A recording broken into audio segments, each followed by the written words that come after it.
And we're picking up tonight on page 471 in a book called Sri Sarada Devi and Her Divine Play. Sri Sarada Devi is thought of by many to be an incarnation of God as the divine feminine. And we're on the chapter called Holy Mother as a Guru, as a teacher. And she was talking about the import of a guru last week, and her attitudes as the teacher. Now she prayed for everybody that she could remember their names, and even for those whose names she couldn't remember, she would pray for them. And she had thousands of students, disciples that went for her, because she mentioned that Ramakrishna didn't tell her to vet her selections. And so she says, anybody who comes to me and calls me mother, I cannot refuse them. And so her compassion is just so beautiful and so deep. And her commitment to bring every one of her students to realization was amazing. And she was talking about that. So we'll pick up on page 471. And Mother was suffering from some pain and was talking to her attendant about her pain, and mentioned to him that a lot of her suffering came because she took on, when she initiated disciples, she would take on their karma and take it onto her own body. So she would often get quite sick for a while after taking on a new student. And so now another disciple speaks up and says, another disciple realized his shortcomings and lamented, "Mother, in spite of having a mother like you, I have achieved nothing." The mother consoled him, saying, "Don't be afraid, my son. Always remember that the Master is always behind you. I am also with you. What should frighten you as long as I, your mother, exist? The Master said to me, at the end I will appear to those who come to you and lift them up, holding them by the hand. The Master must reveal himself to you at the hour of death, no matter what you do or how you live. God has given you hands, feet, organs, and they will play their part." My God, did you just hear that sentence? That is by far the most generous thing I've ever read in a scripture. Listen to that. The Master must reveal himself to you at the hour of death, no matter what you do or how you live. Wow. Wow. If you want something to be gracious, to have a bunch of gratitude for, I think we found something undeniably gracious. That's beautiful. Swami Gaurishananda recalled, one day in Jairambati, the mother was in terrible pain from her rheumatism. Despite her suffering, she addressed Ramakrishna, looking at his picture. "Master, today is gone in vain. No one came for initiation. You said that I would have to help people." After saying this, she left her room as if waiting for someone. The next morning, 3 devotees arrived, and Holy Mother was happy to see them. They brought a letter from Swami Brahmananda requesting her to initiate them. Later, when her attendant read the letter to her, she called the devotees to see her. When they bowed down to her, she realized that they had much bad karma and had committed many sins. So she refused to initiate them and asked them to go to Bellarmont for initiation. The devotees left her for the time being and went to the outer apartment. The mother lamented, "Alas, Rakal has sent me this stuff. A son generally sends his mother good things." But the devotees were broken-hearted. They again requested the mother for initiation, and again she refused. Addressing the Master, she lamented, "O Lord, yesterday I prayed to you that I might not spend a day in vain, and now you have brought this to me. All right, as long as the body lasts, I shall continue to do your work." She knew that absorbing the sins of these people would take a heavy toll on her body. Finally, she relented, and the devotees received their initiation. Wow, very gracious of her. it's interesting because I didn't expect her to refuse. You know, that's the first time I'm hearing her refuse someone. So these characters must. I mean, what can we say about them?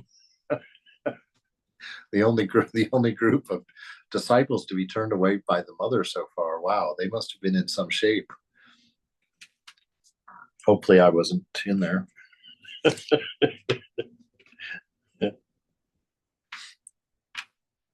Some days later, the news of what the mother had said reached Belurmont. The Swamis Brahmananda, Shivananda, Premananda, and Sharadananda listened to the report attentively. Brahmananda became grave and remained speechless. Premananda said with a deep sigh, "Grace, grace. By this unique grace, Mother has been protecting us. I cannot describe in words the poison that she swallows. If we had done so, that very suffering would have burned us to ashes." Once in Jairambati, Holy Mother had been suffering from malaria for a long time. She was bedridden and her body was emaciated and weak. Swami Parameshwarananda recalled, Swami Sharadananda wrote to me, "Please always watch the mother's physical condition. Be strict with the visitors and don't allow the devotees to see her when she is not well. And there will be no initiation for the time being." Accordingly, I became the gatekeeper of the mother's house. A young man from Barisal, now in Bangladesh, came one day and insisted on seeing the mother. I told him that the mother was bedridden and not well, and that I would tell her that he was there. The devotee was adamant and said, "I have come from such a long distance, and I will not be able to see the mother." Eventually, there was a heated exchange between us. Holy Mother overheard it and sent her woman attendant to see what was going on. The attendant reported to her that I was not allowing a devotee to see her. The mother immediately came out of her room with disheveled hair and said to me, "Why are you not allowing him to see me?" I replied, "Mother, you have a fever and you are not well. Sharat Maharaj wrote to me that I should not allow any visitors at present." Agitated, the mother said, "Who is Sharat to prohibit my giving initiation? I am born for this purpose. Send him to me."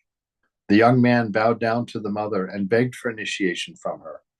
The mother initiated him the very next day. That to have that knowledge of your purpose like that must be so quite an amazing thing. I was talking to someone about that earlier today. You know, just how nice that would be to have that knowing. You know, that this is my mission. This is what supposed to be doing. This is how I'm supposed to be doing things. You know, that she had that very clear knowledge of herself. That realization must be a real beautiful thing to know like that, just to have such a deep knowledge of the way things are. On doubt and restlessness of the mind. Many aspirants suffer from doubt and confusion in spiritual life. Swami Vasudevananda had this problem. He recalled, "Once I returned to Udbodhan from Noakhali, now Bangladesh. After conducting a relief mission, I said to the mother, 'Sometimes I get confused and cannot find anyone to speak with about my doubt. What shall I do then?' The mother replied, 'Always keep a picture of the Master with you. Remember that he is with you and looking after you. If you have any question, pray to him. You will find that he will deliver the solution to your mind. He is always within you. Because the mind is extroverted, people do not search within. Rather, they search for God outside. When you pray for something, if it is absolutely necessary for you, you will find that the answer arises within all in a flash. If any person prays to the Master wholeheartedly, the Master listens and arranges things accordingly. Is it necessary to say something 20 times to a gentleman? Right? And we've talked about this. This is teaching us how to pray here. You know, that we pray, we mention our need or our petition to the divine. And then she says that when he answers in a flash all at once. So we've talked about this, that the answers from the divine come through silent mind. And when you silence the mind inside and keep your thoughts firmly on the presence, there comes a knowing. That's what he means by a flash all at once. It's not delivered to you like I'm delivering these sentences, where you take the sentences, hear them, and then break the words down into their meaning and project your own information on them to try and understand what I'm saying. These answers from the divine, this divine communication always comes in from the self, always comes in through the back door, as it were. And it comes as a knowing. You don't know how you know, but it feels as if you have always known the thing, that if you ask Mother, oh, what should I do? What should be done here? Or where should I go? Or should this happen? Or whenever you're praying like that, you just pray your prayer once. You don't have to keep, like she's saying, do you have to go to a gentleman 20 times with the same request? No, you go once and you leave your faith to hold that before the Lord. And then you sit in silence and wait, knowing that Mother has heard. You just wait for an answer. And if that answer doesn't come, you just keep waiting. You might have to wait past a deadline. That's something I learned from Swami Prabhupada, because he would never give you an answer at the same time that you asked him. If you were asked him about doing something, or if we should get something or change something or start something, he would always say, oh, let us see. And that would be the only answer you'd get. And even if you had a deadline, like we would be doing something for the Memorial Day retreat every year, which is a big event for like 1,000 people. And so we'd have a question, we'd like to replace the carpet on the stage. Can we get new carpet? Oh, let us see. And the retreat might only be a week or two away. And sometimes you wouldn't get the answer till the day before, and sometimes he'd give you the answer after the deadline, because he was bound and determined he wouldn't speak until he knew.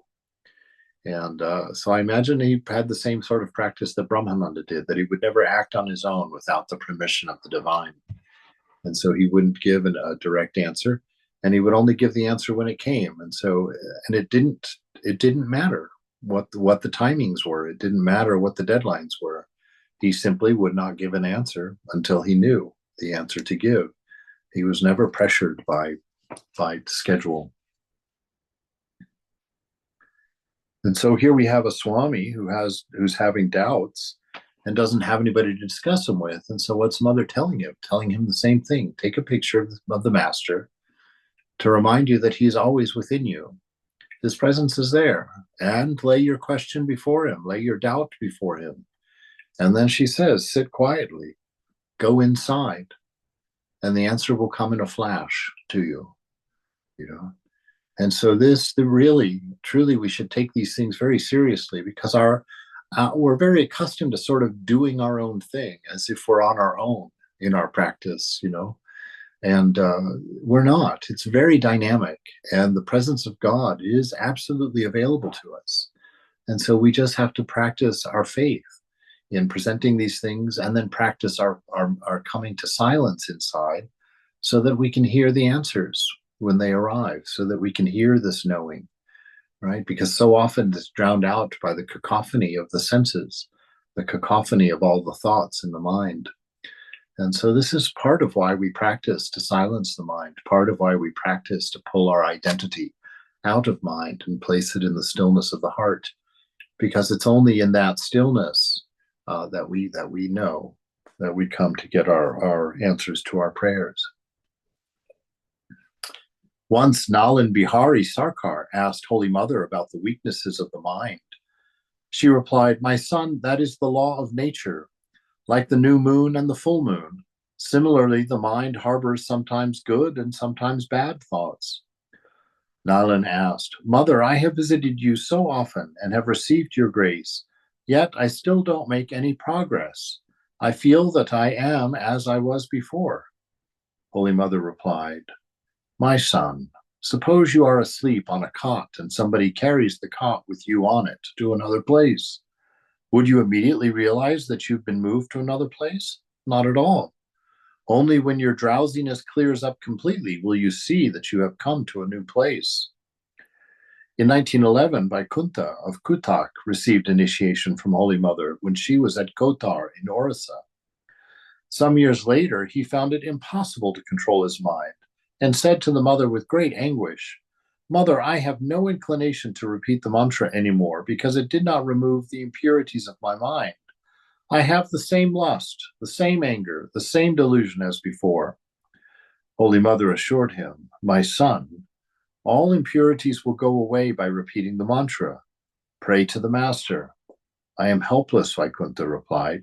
"Either remove my inner restlessness or take back your mantra. I have no intention of giving you suffering, for I have heard that the Guru suffers if the disciple does not repeat the mantra."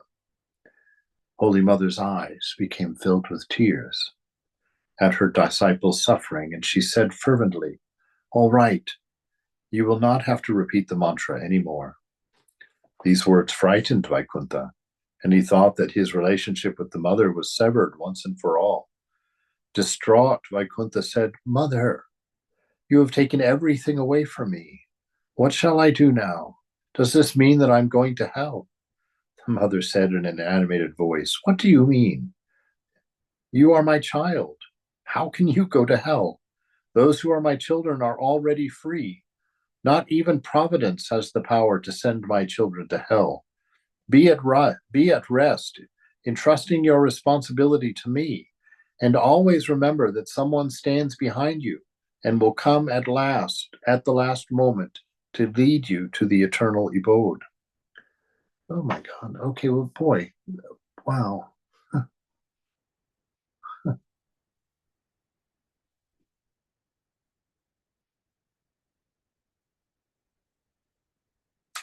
What do you mean?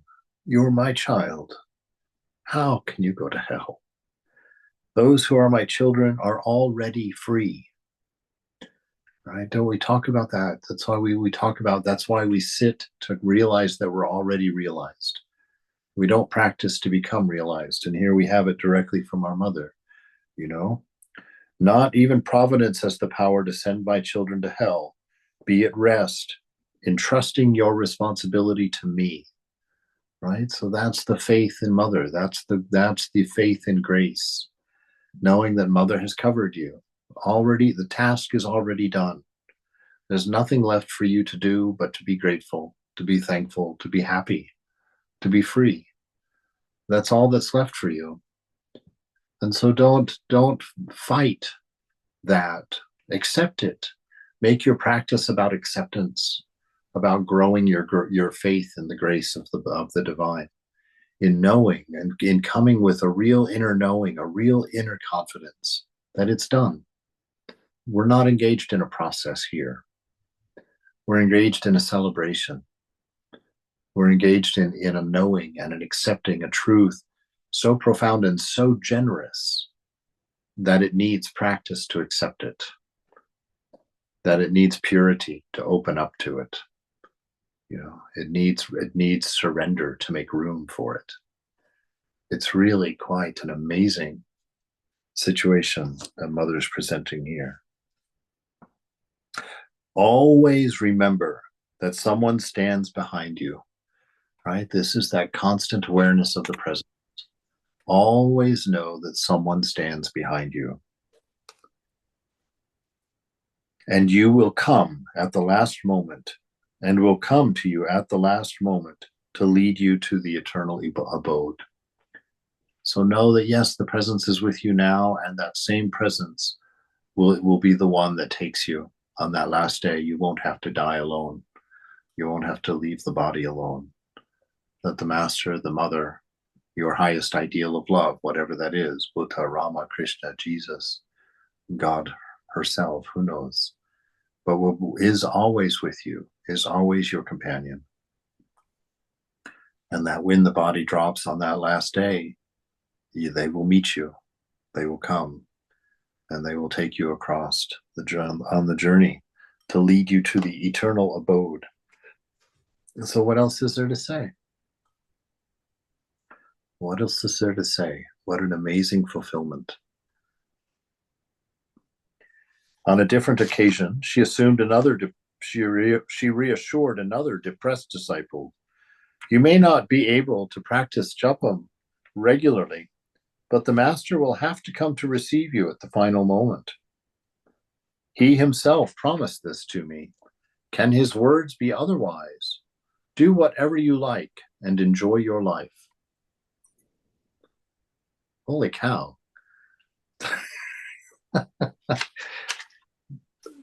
Wow.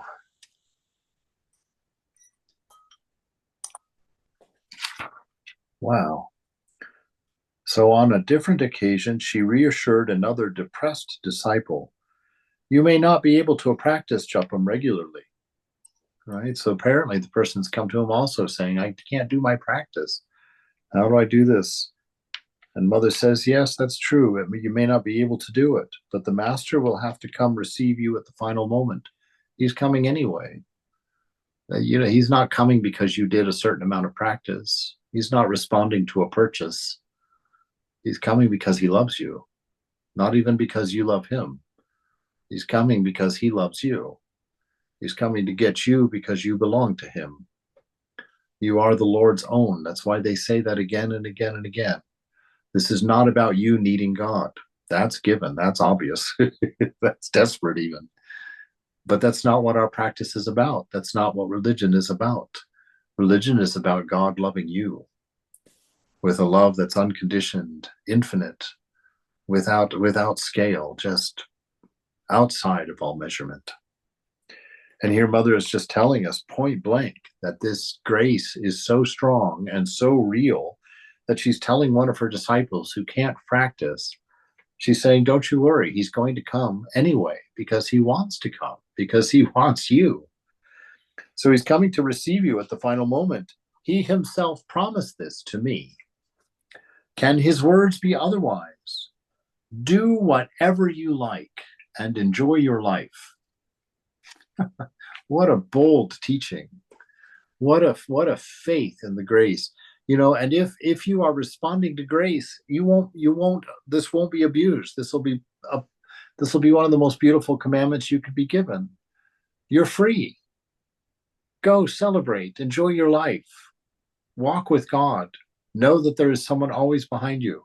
Know that the divine is going to come and get you on that last day. It's done. There's nothing about between now and then is going to determine the truth or false of that. It's a truth because it has been promised. She says that the master promised her personally this, that he would come for all of the disciples on their last day and bring them to the land of the eternal abode. Swami Mukteswarananda, a disciple of the mother, was passing through a dry spell, which is also called the dark night of the soul. He even stopped visiting the mother, although he was living at Balaram Mandir, only a few blocks from Udbodhan House. Finally, he wrote a letter to Holy Mother asking her to take back the mantra. The mother sent for him. When he came, she said, look here, my child. The sun dwells high in the sky, and the water remains on the earth. Does the water have to shout at the sun and ask, oh, sun, please take me up? It is the very nature of the sun to take up the water from the form of vapor. Let me assure you that you will not have to practice any discipline. What reassurance! This is similar to Ramakrishna assuming the power of attorney for Girish, right? The beautiful thing here, she's comparing this to a completely natural process, which, my inner self has always so desperately felt that. I was like, what is this whole notion of salvation being lost, that a God of love is going to condemn a certain number of people forever? How can a God of love ever live with that? It always struck me as such an odd paradigm that the sum total of spiritual life would be to save yourself from fire. What an absurdity that is.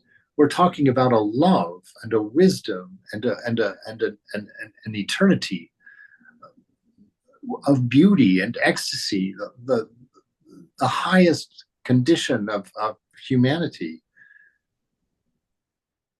And we've reduced it to keeping our feet out of the fire. What an absurdity it is. And all of this reassurance in these last 3 paragraphs here, it's not based on your practice. It's not based on your response. It's already been given to you. It is a gift of the divine. You accept it, and then you spend the rest of your days trying to open your mouth wide enough to eat it. That's really your only task. You know, mother's going to give you this 5-layered Big Mac, and it's up to you to do the exercises so that you can open your mouth wide enough to eat it. Right? But the Big Mac is coming either way. You don't have to save up anymore. Christ told his disciples that as long as they were in the bridegroom, meaning himself, they should enjoy festivities. He encouraged them, saying, "In the world you shall have tribulation, but be of good cheer." Similarly, Holy Mother also gave joy and rest to her disciples who were overwhelmed by various responsibilities in this world. In 1914, Mahendra Nath Gupta of Barasal received initiation from the Holy Mother in Udbodhan House. In 1915, he went to Jairambati to see her again. He thought that he would attain merit by practicing japa and meditation in the mother's house. After the first day, when he went down to bow to the mother, she said to him, "You have come to the mother. What is the necessity of practicing so much japa and meditation? I am doing everything for you. Now enjoy the food. Rejoice without worry and anxiety." So there again, we're getting another divine soul who's getting just this point blank promise. Why are you so nervously doing all of this practice as if you're trying to gain or garner up enough money to pay for a ticket for something? You know, why are you doing that? I've done everything. I've paid all of this. Everything's finished. Enjoy the freedom I've given you. Enjoy the relationship that we have because of my love for you. Enjoy the steadiness of our relationship because of my steadiness. You know, enjoy the peace of mind, enjoy the peace that you have because I've given it to you. What is this you trying to create your own peace? You are trying to silence your own mind. You're trying to do enough japam. You trying to make merited acts. What is this? I've given you everything, she's saying.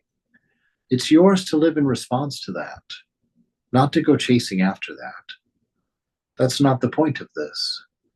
The point of this is to accept this beautiful gift of grace and to be free, to celebrate it, to never forget me for this beautiful thing that we have together. I am doing everything for you. Now enjoy food and rejoice without worry and anxiety. A disciple is supposed to be blessed and uplifted by the company of the Guru. In 1907 at Jairambati, the mother advised Brahmachari Girija, "My son, it is not necessary to practice japa in the Guru's house." However, a little earlier, she had said, "You must repeat the mantra 108 times, according to the instructions of your Guru. Moreover, you are a monk. You are supposed to repeat the mantra most of the time, as you have plenty of time." Girija asked, "Shall I not repeat the mantra 108 times, as you asked me to do during initiation?" The mother replied, "Yes, it will be enough if you repeat the mantra 108 times in the place of your Guru and not more."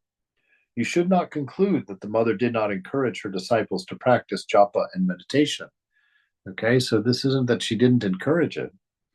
When her disciples visited her, she poured her love and affection upon them, served them food, and made sure that they were comfortable. Association with the Guru is extremely precious in spiritual life, and because those sweet memories become stronger after the Guru passes away.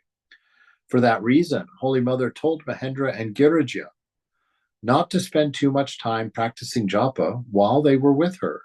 She herself practiced japa long hours for her disciples' benefit. After his initiation, Naresh Chakrabarti asked, "Mother, will you command that I eat vegetarian food?" Holy Mother replied, "What do you mean? Why should you become a vegetarian? My children are free to eat non-veg food. Enjoy a variety of food and live happily. I shall take care of you." Right? I'm getting all kinds of favorite quotes tonight. I'm going to become a real annoying Swami for this next month. I'm sure of it. Holy Mother replied, "What do you mean? Why should you become a vegetarian? My children are free to eat non-vegetarian food. Enjoy a variety of food and live happily. I shall take care of you. So look at this. Look at how she's wanting us to live. She wants you to enjoy your food without rejoice, without worry and anxiety. And she's saying here, she's saying, you're free. Enjoy a variety of food and live happily. I shall take care of you. Do you see the type of life Mother's asking of you? You know, she's saying, trust, trust in grace, trust in my love, and use that trust, use that grace to enjoy your life, to be free. Don't be anxious.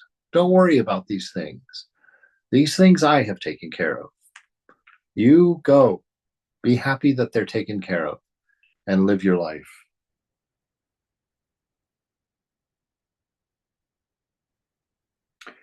What if I cannot repeat my mantra? Naresh asked.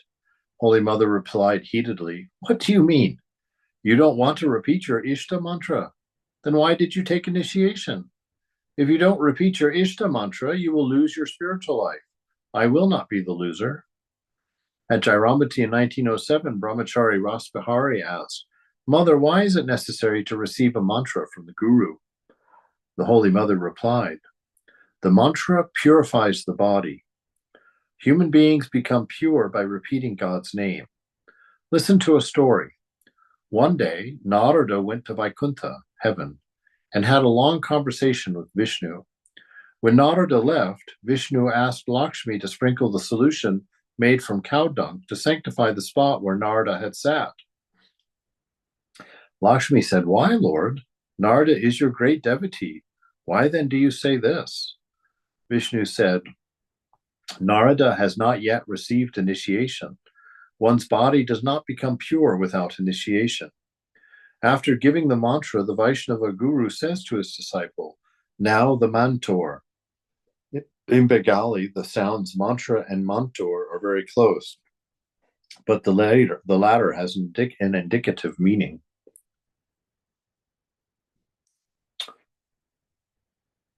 One's body does not become pure without initiation. After giving the mantra, the Vaishnava Guru says to his disciples, now the mantor, the mind is yours. The human guru imparts the mantra to the ear, but the divine guru transmits the mantra into the soul. Everything depends upon one's mind. Nothing can be achieved without purity of mind. It is said one may have the grace of the guru, of God, and of Vaishnava, the devotee, but one comes to grief without the grace of the one, without the grace of the one. That one is the mind. One needs the grace of one's own mind. Right? So this is very, very important. And this is where grace really comes in, really our dependence on grace, because our mind just won't let us off the hook. You know, our mind defines us, tells us who we are. And when it tells us that we need penance, it tells us when we need guilt, it tells us when we need shame. If we don't have faith in the Guru's words, in the grace of the Guru, to override that description, then we'll believe that description and we'll fall into that difficulty. You know, your mind won't let you be a saint without living like one first. And that's backwards in this paradigm right here. Mother has made you a saint. Now live like it. You know, so it's a very different paradigm. She's not, you know, we don't have to become it. Her word purifies us. The name of God purifies us, cleanses us. And then we do our practice from a gratitude, from a joy of singing the names of that which has, you know, pulled us out, that which has given us hope, that which has given us light, that which has made us beautiful. Right?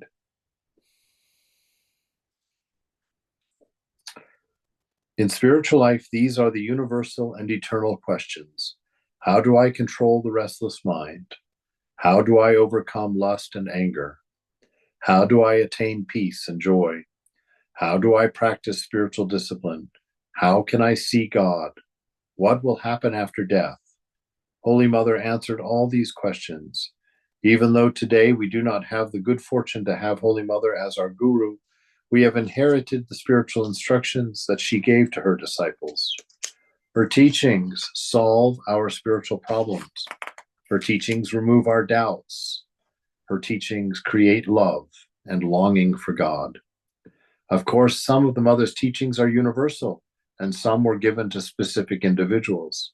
It is extremely harmful if a person takes medicines indiscriminately without consulting a doctor. Similarly, it is dangerous to practice spiritual discipline without the advice of a guru. Holy Mother taught monks as well as householders according to their tendencies. So one should follow only those teachings that are suitable for one's circumstance and temperament.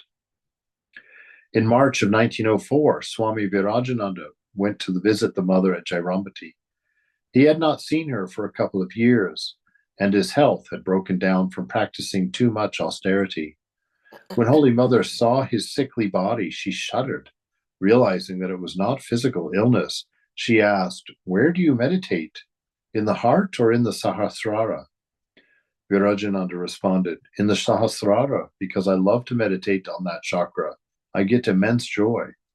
"My son, what have you done?" exclaimed Holy Mother.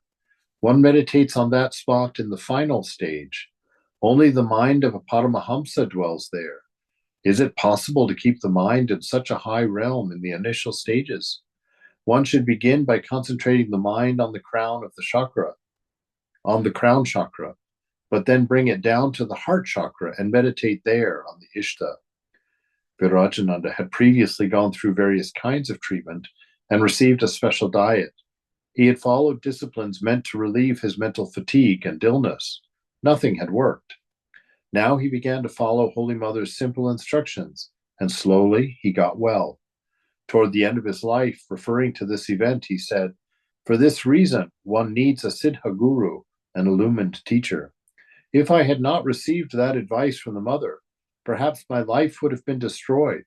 Probably I would have been a permanent invalid or ended up insane." All gurus, without exception, have to listen to their disciples' complaints. Once a disciple came to Swami Vijnanananda, the disciple of Ramakrishna, for initiation. The Swami told him that he would initiate him on one condition, that the devotee would not write any letter of complaint to him. A monk came to the mother and complained, "Mother, why does my mind become restless every now and then? Why can't I constantly meditate on you? Many worthless thoughts disturb my mind. Tell me, how can I get peace? I shall never receive your grace. Nowadays, I seldom have visions. It is better to die than to lead such a worthless life." "What are you talking about, my son?" said Holy Mother. "Don't think such horrible things. Can one have a vision every day? The master used to say, does an angler catch a big carp every day, the moment he sits with the fishing rod? He throws the line with spiced bait and then waits with deep concentration. Some days a carp might swallow the hook, and on other days it might not. So never give up your habit of spiritual practice. Increase your japa." The monk said, "Please tell me, how many times should I repeat the mantra so that I have good concentration?" Mother replied, "Well, you may repeat it 10,000 or even 20,000 times, as many times as you can." On another occasion, Holy Mother said to Swami Dhirananda, "The mind will be steadied if one repeats the name of God 15 or 20,000 times a day." It is truly so. O Krishnalal, Swami Dhirananda, I myself have experienced it. Let them practice it first. If they fail, let them complain. One should practice japa with some devotion, but this is not done. They will not do anything. They only complain, saying, "Oh, why don't I succeed?" That's none of us, is it? None of us are doing nothing and complaining that we're not that we're not advancing, right? A true guru, like parents, carry the responsibility of his or her disciples. Sometimes Holy Mother had to face problems, but she had much regard for Yoganma's judgment and consulted her not only about domestic issues, but also about spiritual affairs and even mantras. Once an elderly gentleman asked the Holy Mother to bless him with initiation. She agreed out of compassion. But when he came for the ceremony, she asked him a few questions and learned that he was skeptical about Ramakrishna's divinity. Holy Mother was disturbed. She anxiously called Yogan Ma, who hurried to the shrine. Yogan, what shall I do? Asked the mother. This person does not accept the master. Yogan Ma immediately replied, Well, mother, it does not matter. The mantra you will give him has the power and will change him in time. Don't worry, initiate him. Holy Mother followed Yogan Ma's advice, and Yogan Ma's prediction came true. After a short time, the man became devoted to Ramakrishna.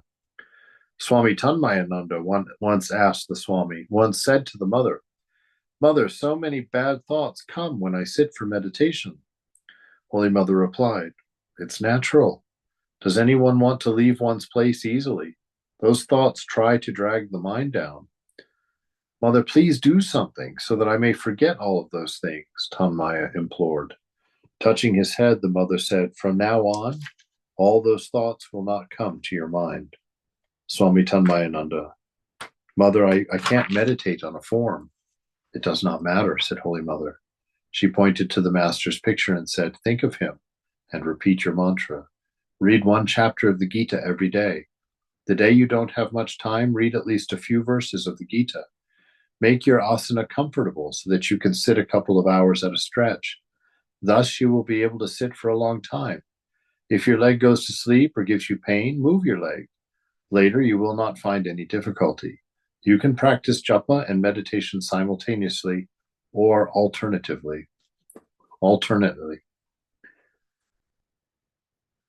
Efficacy of japa during meditation, or efficacy of japa and meditation. My mind's just putting words in everywhere. Some people think it is a waste of time to sit in the shrine and practice japa and meditation. Mommy, Yes. what's about simultaneously? Oh, she says you can practice japa and meditation simultaneously or alternately. I haven't heard about doing it simultaneously. Yeah, it would be the same thing, allowing the mind to carry on with the mantra repetition, and then at the same time just have that single pointed focus on the presence in the mind. That would be doing it simultaneously.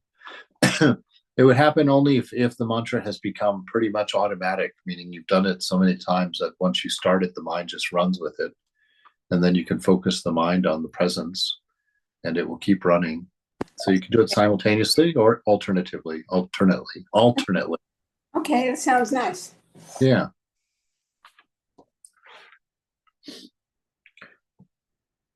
So some people think that it's a waste of time to sit in the shrine and practice japa and meditation. One could use that time and energy to make money or to do something substantial. They believe that one can achieve peace and joy from money, friends, family, and worldly possessions. This is the materialistic attitude. All great teachers say that abiding peace and bliss come only through spiritual practice and God's grace. On different occasions, the mother described the efficacy of japa and spiritual practices as such.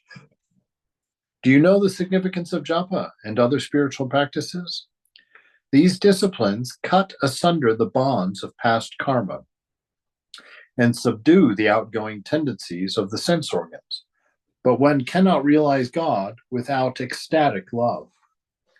Right? So, okay, that's very important to see there. The significance of japa and spiritual practices. Why do we do them? Because they cut asunder the bonds of karma. Right? This is why we do it for the acceptance of grace. Grace is what cuts the bonds of karma, not paying off our debt, because even in paying off our debt, we're doing other activities that are creating more karma simultaneously. So we can't really pay off our own karma. And so the reason that we practice is to become convinced of grace, to build our faith in grace. You know, Ramakrishna says that faith is the root of everything. And so what is everything? Well, everything is the grace of God. You know, if we have the grace of God, we have everything. And so we practice in order to take refuge in grace. We practice to have confidence in grace. We practice to get our mind into a condition to where it responds to grace. It accepts grace.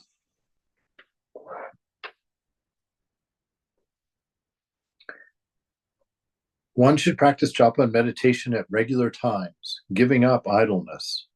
While living at Dakshineshwar, I used to get up at 3 o'clock in the morning to practice japa and meditation. One day I felt a little indisposed and I left my bed rather late. The next day, again, I woke up late through laziness. Gradually, I found that I did not feel inclined to get up early at all. Then I said to myself, at last I have fallen victim to laziness. Thereupon I began to force myself to get up early. Gradually, I got back my formal habit. In such matters, one should keep up the practice with unyielding resolution. Right, so that's an important characteristic there that we have in our practice, an unyielding resolution. I do this every day. I do this twice a day, 3 times a day, whatever your agreement is. You don't miss it. And if you do, then you do it and move on. You don't give yourself a hard time, you just correct it and then go forward. Right? Routine is very important in spiritual life. Your habits are very, very, very important. Meditation becomes very effective if it is practiced at a fixed time on a regular basis. Patanjali says in the Yoga Sutra, by samyama, right, and that's when concentration, meditation, and samadhi operate simultaneously. It's called samyama. By samyama, on the indivisible moments and their succession, one obtains discriminative knowledge. Time is a great mystery. It begins when we begin to think, right? We said that time is actually the rate of thinking. So here we're getting a little bit of validation in that truth. Time's a great mystery. It begins when we begin to think. So time is related to thought. And so it's the rate of thought. If you have only one thought, time ceases to exist, ceases to pass. Well, ceases to exist. That's when you're just unaware of time, right? That's when you come out of meditation, you've been meditating for 3 hours and it felt like 10 minutes, right? When the mind is very busy, it's all crazy, there's tons of thoughts going on and there are lots of distractions, then time passes very slowly, right? Time passes very slowly. You'll meditate for what feels like 3 hours and turns out to be only 2 minutes. All right. Time is a great mystery. It begins when we begin to think. Time is the continuous and homogeneous ocean of pure existence, which passes through moments and successions, seconds, minutes, hours, days, weeks, months, and years, as well as past, present, and future, are practical divisions of the mental processes. Right? So, wow, it's cool.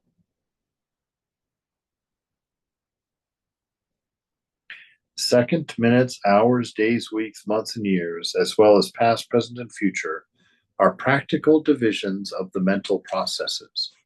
So they're not practical divisions of time. They're practical divisions of mental processes. Interesting.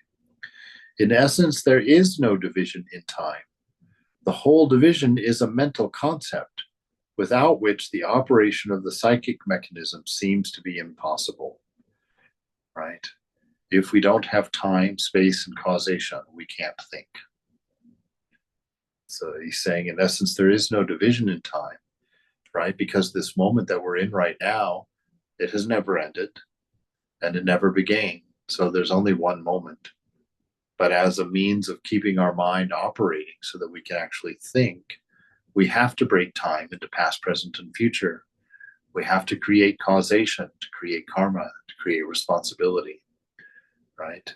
And we have to work through those things in order to grow in wisdom and in knowledge. But the reality of it is that it's not divisible, that time is always present. Time does not pass. The present is always here, and it's always now. It's the mind that changes, but we are unchanging. We are self. That which is I has always been I, regardless of the changes in body and mind. So to know that I is to know God. It is a great discipline for the mind to sit for meditation every day at the same time. For example, we have our breakfast, lunch, and dinner at set times, and our stomachs feel hungry at those times. Similarly, if we set aside the time for meditation in the morning and evening, our minds will seek spiritual food at those fixed times. Holy Mother told Nalin Bihari Sarkar, one should maintain a regular time for the practice of japa and meditation. No one knows when the auspicious moment will come. It comes suddenly, without any advance warning. Therefore, one should be consistent in one's spiritual practices, no matter how busy one may be in the worldly matters. Nalin said, worldly duties and illness prevent me from being regular in my sadhana. Illness is not under man's control, Holy Mother replied. And if you are really tied down with work, then simply remember God and make salutations to him. What is the best time for spiritual practice? Nalin asked. The junction of day and night and the junction of night and day are very auspicious for calling on God. The mind remains calm and pure at those times. One night at Jairambati, Holy Mother talked about the active and the contemplative life.